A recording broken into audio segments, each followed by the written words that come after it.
એ મેં ઓલો જો આદમાં હોય ને લીલું ત્યારે જ નાખવાનું હોય એટલે જઈએ અને હમણાં તમને બતાવું. હાય મિત્રો, તો ગુડ મોર્નિંગ. તો કેમ છો બધા મિત્રો? મજામાં થઈશું તો ફરી સ્વાગત છે તમારું મારા એક નવા બ્લોગની સાથે. તો મિત્રો અત્યારમાં છે ને હું ઘરેથી નીકળી ગયો છું અને જઈ રહ્યો છું ખાતર નાખવા માટે વાડીએ. તો મિત્રો આજે છે ને થોડોક દાળિયા પણ છે અને હું પણ છું, એટલે કે ઘરનામાં બધા ભેગા મળીને ખાતર નાખવાનું છે. હું તમને બતાવું કે ખાતર નાખવા જઈએ ને ત્યારે એક જો ડોલ હારે હોય તો તમારે ડોલ છે અને પડીકા પણ લઈ લીધા છે. અને અત્યારે જો વાતાવરણની વાત કરીએ ને તો થોડુંક ચોમાસ જેવું છે. તો ચાલો મિત્રો, અત્યારે જો કે બાઇક લઈને જ છું એટલે તમને પવન આવતો હોય છે થોડોક વધારે, પણ હવે વાંધો નહીં. અત્યારમાં જો બ્લોગ સ્ટાર્ટ કરી દીધો છે ને રોડે ચાલતા બાઇકે બ્લોગ બનાવી રહ્યો છું. ચાલો તો હવે સીધા મળશું આપણે વાડીએ.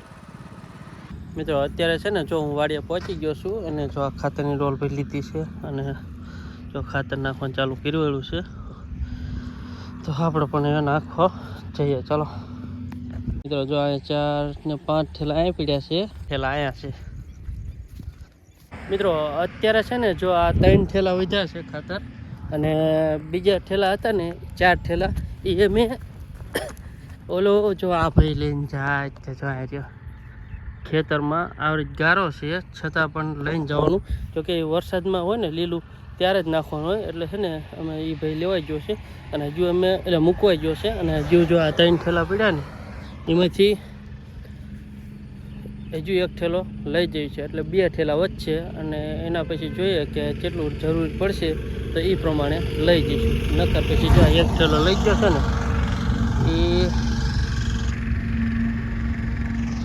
એને નાખી દેવી અને પછી બીજો લઈ જઈશું. હવે છે ને 2 ઠેલા વધ્યા છે, હવે એને ઢાંકી દેવી કેમ કે આ વરસાદ છે ને માથે છે તે, એટલે જો ઢાંકી દીધા અને હવે જઈશું. થોડોક ઢાળ છે ને એટલે ધોળવું પડે. જો હવે પાણીની ક્યાન અને જો આ ભાઈ હાલો જાય છે બીજો ઠેલો લઈને અને પાણી લઈને હું વાય હેલો જોઉં. ચાલો જઈએ અને હમણાં તમને બતાવું કે ખાતર કેવી રીતના નાખવાનું હોય. મિત્રો આ છે ને જો કપાસ છે અને એને જો આવી રીતના આમ છોડવા નીચે નાખવાનું. ગારો હોય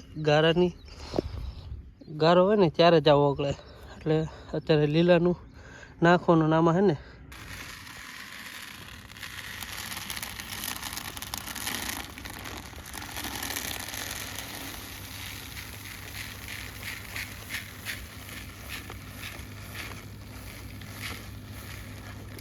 છે ને જો ખાતરની ડોલું ભરી લેવાની.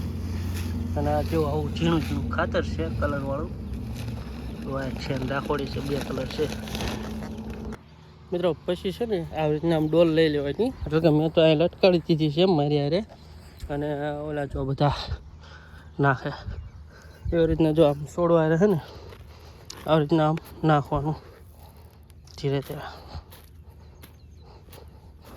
એટલે આમ ખાતર નાખવાનું ધીમે ધીમે, જેથી કરીને છોડવા ઉપર પણ ખાતર ન આવે. અને જો આ ખાતર રહ્યું ને છોડવા ઉપર પડે ને તો છોડવા પણ બળી જાય, એટલે હે ને ધીમે ધીમે ખાતર નાખતું જવાનું, ધ્યાન રાખીને ખાતર નાખવાનું. મિત્રો 2 ઠેલા ખાતર હતું ને એમાંથી જો ઓલો ભાઈ હજુ પાછો 1 ઠેલો લઈ ગયો અને અત્યારે હવે 1 ઠેલો રહ્યો છે. હું બેસી ગયો છું નાસ્તો કરવા માટે. આ છે ગોકુળનું ચવાણું, તો અત્યારે ચવાણું ખાવા માટે બેસી ગયો છું. હાલો મિત્રો, હવે ખાતર નાખી દીધું છે અને ડોલને લઈ લીધું છે હાથમાં. જો આવી રીત બધું આ છે ખાતર. હવે એ લીલું છે ઓગળી જશે અને પછી કપાને લાગી જશે, એટલે કપા થઈ છે મોટો મોટો. અમારે જો આ ભાઈ મોર હેલા જાય ગારામાં, હે ને થાકી ગયા છે. જોકે હું પણ થાકી ગયો છું, ઘણા બધા ટાઈમથી નથી આવતો, આજ આવ્યો છું. એમાં એવું છે કે આપણે ફોટોગ્રાફીના ઓલામાં હોય ને એટલા માટે નથી આવતો. તો પછી અત્યારે આ ભાઈને જરૂર હતી ને તો એમનો ફોન આવ્યો ને તો હું તાત્કાલિક આવી ગયો હતો. એટલે હવે છે ને મિત્રો થાકવાનું બહુ થઈ ગયું છે, એટલે હવે મિત્રો આમાં છે ને કેવું થાય કે ભાઈ આવા ગારામાં હાલવાનું. જો આવો તો પગ થઈ ગયા હોય લીલામાં હાલવાનું, ત્યારે તો આ ખાતર નાખીએ કાંઈ. હાલો મિત્રો, આ ભાઈ જો અત્યારે થાકી ગયો છે, એના ઘરે પહોંચાડી દેવી. જો કે 11:30 જેવો ટાઈમ થઈ ગયો છે, તો ખાતર 7 થેલા પૂરા પાડી દીધા છે અને હવે અમે નીકળી જઈએ. મિત્રો સવારે જે કામ કર્યું ને એ થાકી ગયા છીએ, બહુ થાકી ગયો. આવીને પછી જમીન પછી તરત હોઈ ગયો ને તે અત્યારે જો 5 જેવું ટાઈમ થયો છે, 4:15 જેવો ટાઈમ થયો છે. તો હવે છે ને 9 થઈ ગયો છું ફ્રેશ, એટલે થોડીક વાર માટે ચાલો જઈએ બહાર. મિત્રો વાડીમાંથી ઘરે આવતો રહ્યો, ઘરે આવીને માતાજીને દીવાનું એવું કર્યું અને પાછો અત્યારે જો બેસી ગઈ છે જમવા માટે. તો જમવાનું થઈ જશે કમ્પ્લીટ, તો ચાલો પહેલાં જમી લઈએ.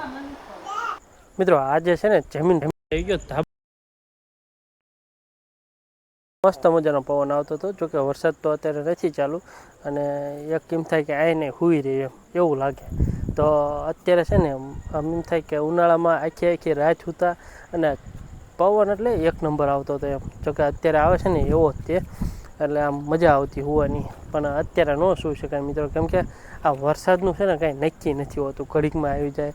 અને અત્યારે તો વરસાદની તમને ખબર જ છે કે ચાલુ જ રહેશે. તો એટલા માટે છે ને મિત્રો અત્યારે થોડીક વાર માટે અહીં ધાબા ઉપર આવી ગયો છું. એટલે આજનો વ્લોગ આટલો જ તે, અને મળીએ નવા વ્લોગની સાથે. તો ટાટા બાય. અને હા મિત્રો, જો તમે મારા વિડીયોની અંદર નવા હોય ને તો લાઇક શેર અને સબસ્ક્રાઈબ કરી દેજો. તો ચાલો મિત્રો, Tata by and good night.